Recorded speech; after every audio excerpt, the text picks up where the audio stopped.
This video will cover the periodic table.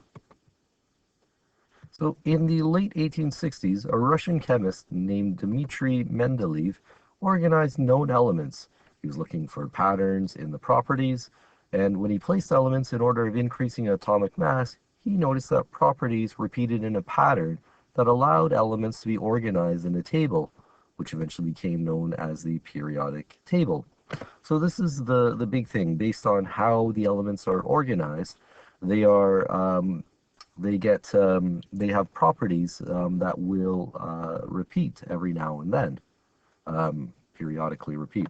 Periodic table. So the periodic table is a system for organizing the elements into columns and rows, so that the elements with similar properties end up in the same column. Now, this picture here is Mendeleev's early periodic table. We obviously don't use this. This looks very different. We know a lot more elements that exist than he did in his day. And so today's periodic table is based on arrangement of the elements according to increasing atomic number. So increasing number of protons. The position of an element relative to other elements in the periodic table provides a way to predict the physical and chemical properties of the element. Based on how the elements are arranged, it turns out that the elements that are in similar columns will have similar physical and chemical properties.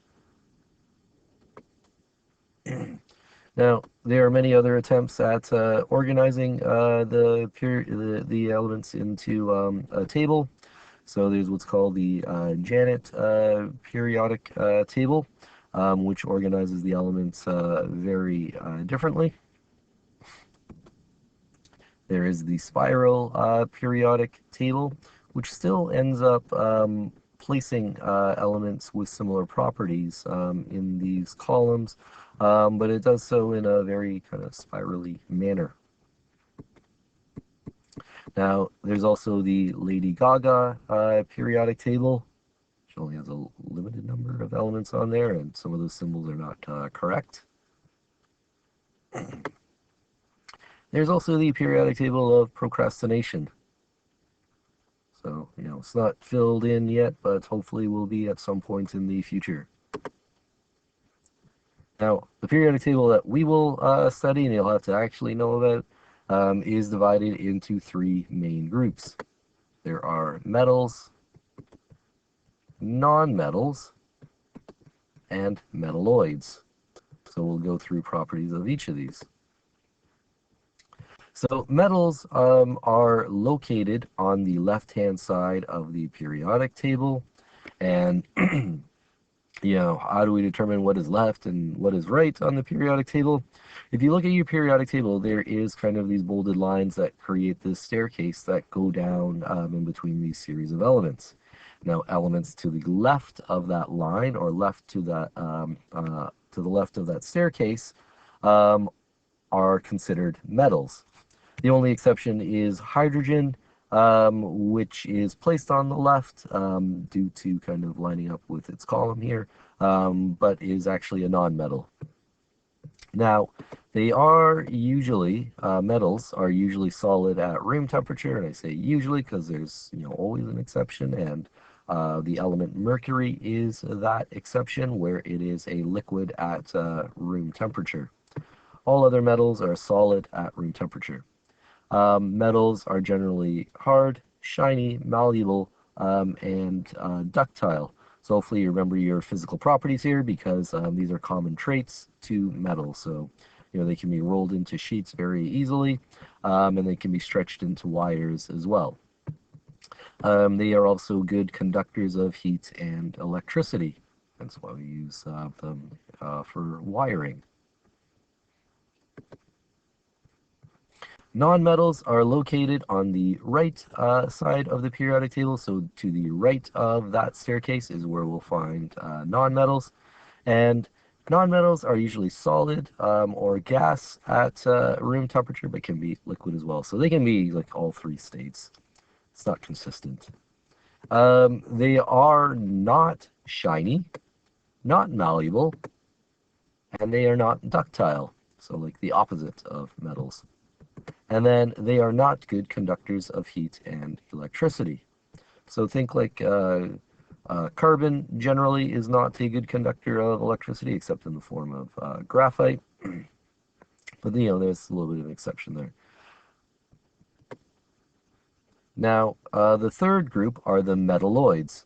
The metalloids are located on that borderline between the metals and nonmetals. So elements on that staircase are generally considered to be metalloids, except of course aluminum, which is a metal. So metalloids have the properties of both metals. They're possibly shiny, solid at room temperature, and nonmetals. They can be brittle, they're not ductile, poor conductors of heat and electricity, and they're also generally called semiconductors. So silicon here is like the most famous semiconductor of them all. We use silicon, in all of our microchips. Now, we can have groups of elements, and the position of an element on the periodic table can be described by giving its period and group. So when we talk about a period on the periodic table, we're talking about a horizontal row of elements on the periodic table. So if we start at row 4 here, for example, potassium going all the way to krypton is considered a period. The periods are numbered from 1 to 7. Now we can have groups as well, and a group is a vertical column of elements in the periodic table. A group is also called a family because the elements in a group tend to have very similar physical and chemical properties. They behave the same, they act the same. That's what we call them a family. So groups are numbered from 1 to 18.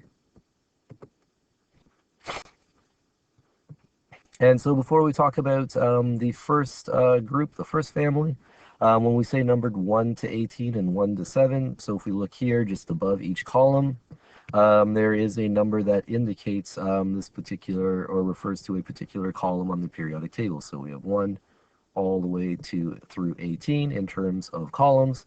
And then in terms of periods, we have the first one, which has hydrogen and helium in it, and that's 1 period. And then we start the second with lithium, beryllium. We skip over to boron, carbon, etc.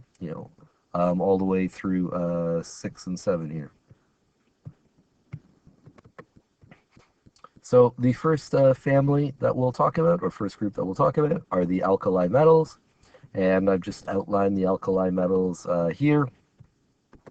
So they are found in group 1 of the periodic table, except for hydrogen. So I'll just shift this down here. So it doesn't include hydrogen, so it's lithium all the way down to francium. And they are very reactive metals that do not occur freely in nature. And what that means is, like, if you go digging up the ground, you're not going to dig up a solid ball of lithium, of pure lithium. That lithium will be combined with something else. So it might be like lithium oxide, for example. The reactivity is due to the fact that they have only 1 valence electron. If you think back to the Bohr-Rutherford diagrams that we created, everything in this first column here had 1 valence electron. They can explode if they are exposed to water. So if you take pure potassium, dump it into water, it can catch on fire and can, explode a little bit. Generally, they are softer than most. For example, if you had a chunk of pure potassium, you could actually cut that in half very easily with a butter knife. Now think about trying to cut copper with a butter knife. And they have a lower melting point than most metals. The next set of groups that we'll talk about are the alkaline earth metals. These are found in group 2, outlined in blue here. They are highly reactive, but less so than alkali metals. The third group are the transition metals, which are found in groups 3 through 12. And they have all the properties of what we consider to be true metals. They are ductile, malleable, and conduct heat and electricity very well. When we kind of get to the other side of the periodic table here, the next family that we deal with are called the halogens. They are found in group 17 on the periodic table. So I've got fluorine all the way up to iodine, outlined in green here, which indicates the halogens. Astatine is part of the metalloids here. Halogens are generally very reactive because of their electronic structures. So remember that from our Bohr-Rutherford diagrams, these elements here had 7 electrons in their valence shell, so they need one more to reach that stable outer shell. So they tend to be reactive, trying to get that one electron.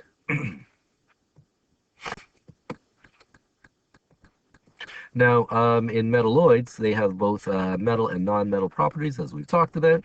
They're found along both sides of the zigzag line that divides metals and non-metals. The last family that we'll talk about are the noble gases. They are found in group 18 of the periodic table.